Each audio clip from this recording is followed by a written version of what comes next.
Man, I'm not sure how well that meeting went. Hoping I made a good impression. I hope he knows something.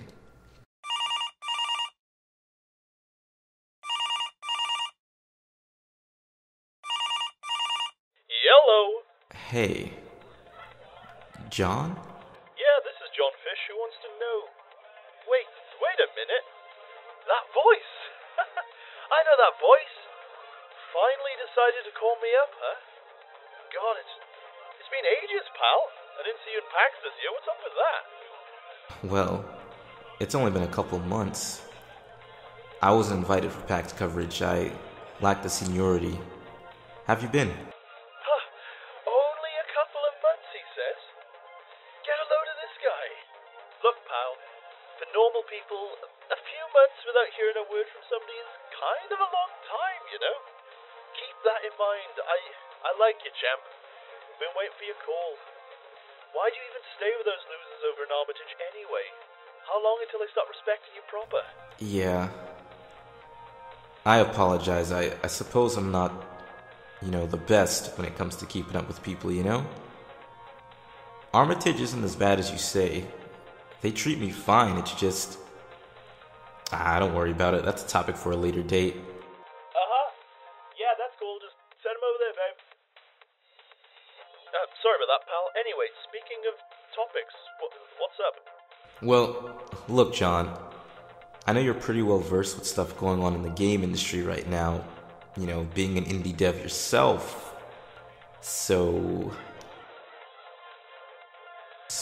I was wondering, how familiar are you with Bennett Inc.? I'm vaguely familiar. Oh, well, it's, basically a tech empire at this point. It's run by Marshall I know, pal. You think I wouldn't? Give me a break. You know who I am, don't you? Maybe it has been that long since we've spoken. This guy, man. This guy. Oh man, I'm so sorry. I can be a bit oblivious. I apologize. But, what about them? I'll try to skip the minor details here, but I've basically caught the attention of the League of Legends team that they sponsor, which is H5. I was doing a stream on Twitch. They came in, yada yada yada. Long story short, their official Twitch channel hosted me while I was playing this other MOBA in beta right now, Paragon. Yeah, Paragon. I've heard of it. Anyway, they wanted me to hook them up with some beta keys and play with a member of their team off stream. And, explain the game to them. Yeah, man. Everything's cool. Keep the vibe going. I'll be back now after this call. Are you, good over there, John? Yeah, I'm here now, pal. Bloody hell, it's a bit loud in there. So what's up? You guys meet up in person or what? Not quite. We set up everything through Discord. I was in a call with two of the members, H5 Empress and H5 Desi.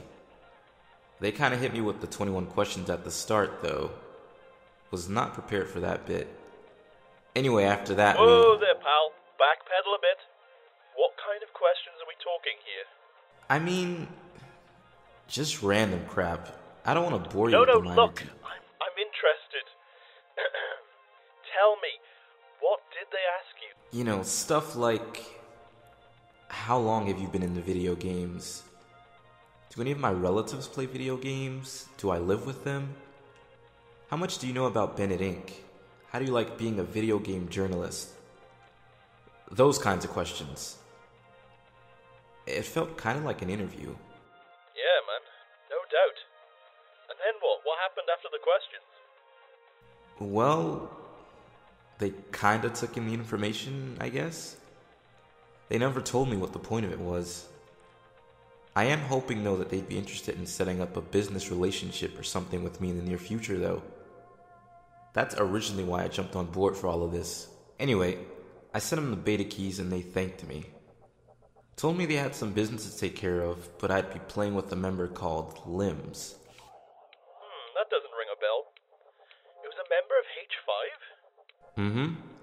Yep, it was an acronym, I believe. LIMBS. That's what they said, anyway.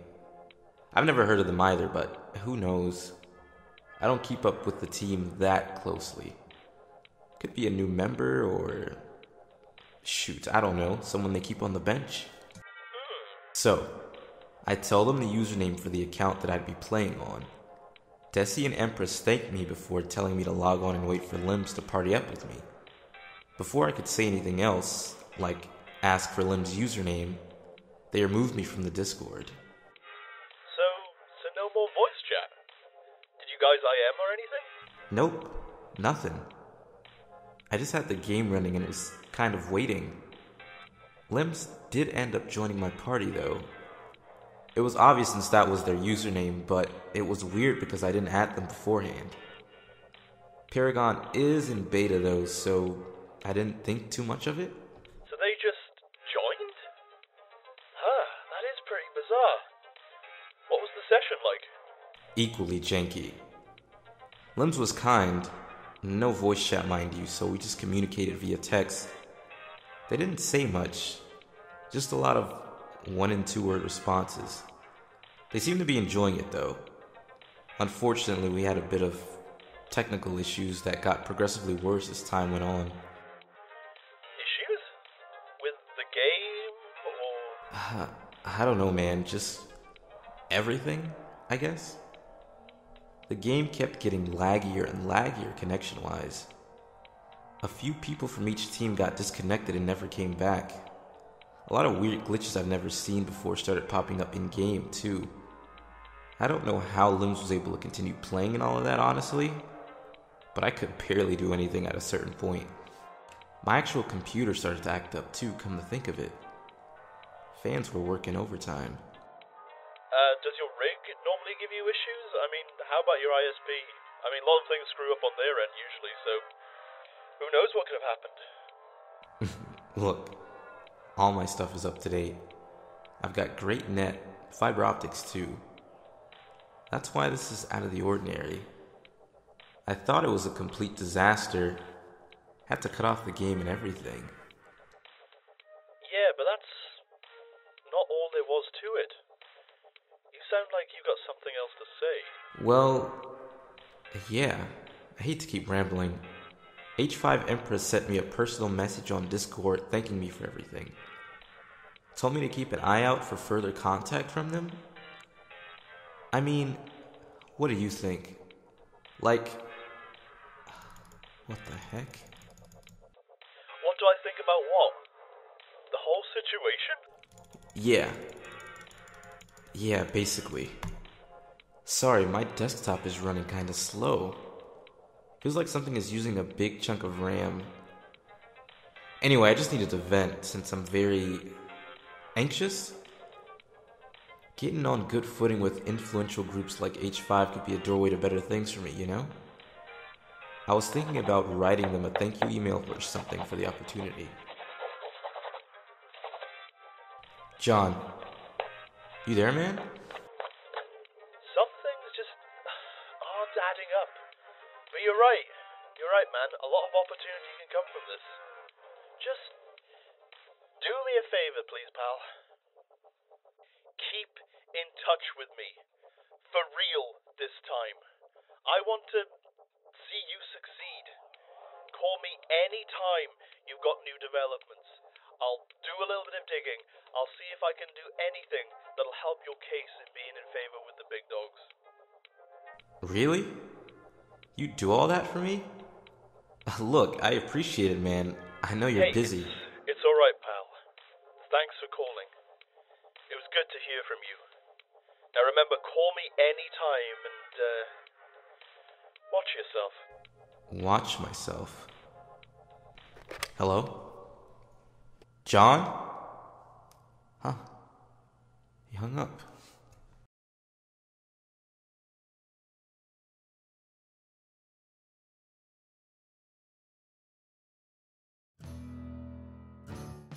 Tooth and Tail. Conflict. Tooth and Nail takes place in a world of animal revolution. With the exception of pigs, the animals have decided to eat meat. For a while, that sort of functioned. The clergy led a lottery system in which it ultimately controlled who got to be the food. Trouble started on two fronts. For one, the common folk did not particularly like being told to hop into frying pans, and Bellified's son was selected to be bacon. Bellified revolted, intending to reshape the food selection system into one based on some version of a meritocracy. The commoners also revolted, led by Hopper. Hopper and Bellified joined forces. While their ideals did not exactly match, both would need to overthrow the clergy before either of their systems could be pushed. The clergy engaged in the fight to maintain power in the status quo, led by Archimedes. Though the revolution had thrown the leadership into general disarray, certain military elements remained organized. Quartermaster, the shady and pragmatic head of the secret police, seized control of military elements and threw her weight behind Archimedes and the clergy. Tooth and Tail, Tier 1 units, the Distillery Brothers. Conscripted into service and certain of their doom, the untrained Distillery Brothers charged into battle fueled by fermented acorn courage. Armed with revolvers and bottles of fermented acorn brew, the Distillery Brothers, also referred to as Squirrels, are a basic ranged Tier 1 unit, and likely the closest unit to a standard infantry type like those found in other RTSs. Fragile, but cheap and versatile. With the ability to hit both air and ground units as well as attack from a longer range than lizards, Squirrels offer a solid addition to many armies. Nomads of the North. Immigrants from the tribal north wear furs to keep their cold blood running hot. Hailing from the northern lands of Aishal, the Nomads of the North, aka the Lizards, are a fast-moving Tier 1 unit with a short-ranged attack. Although their attack range is shorter than that of the Distillery Brothers, they possess more health to compensate. In addition, they move twice as fast as the other Tier 1 units thanks to their swift traits. The Nomads of the North are also unique in that they are the only units with a ranged attack able to attack Featherwire, and thus are technically considered a melee unit, albeit with a ranged attack. Morning Light Croakers. True believers, the Morning Light Croakers often appear to regret their religious devotion just before Fuse hits powder. The Morning Light Croakers, also referred to as Toads, are a slightly more specialized Tier 1 unit which detonates to cause an area of effect blast at the cost of itself. When a toad is within range of its target or an enemy unit nearby, it explodes, dealing a large amount of damage to its primary target and a smaller amount of splash damage to the other units around it. Although unable to hit air targets, toads are able to attack structures, making them effective for base assaults as well as clearing out large clumps of enemy units.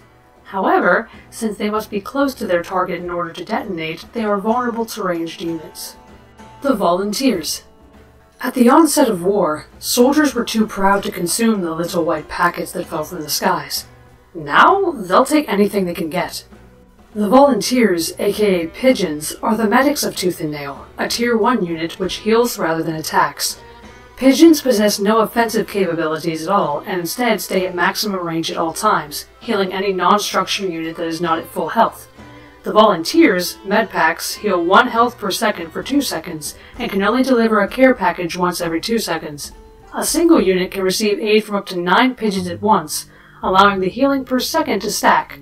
Pigeons, naturally, are flying units, providing an increased visibility range and the ability to fly over cliffs and water without penalties. Engineers for Hire. Despite their name, the Engineers appear to be far better at knocking things over rather than building them up. The Engineers for Hire, or Moles as they're more commonly known, are one of 2 proxy units, the other being mines, meaning they can be summoned outside of your territory. This, coupled with their relatively high HP and ability to deal extra damage to structures, makes them effective both as tanks and base siege units. Being a proxy unit, Moles do not build from a warren and build as a single unit, unlike other Tier 1 units.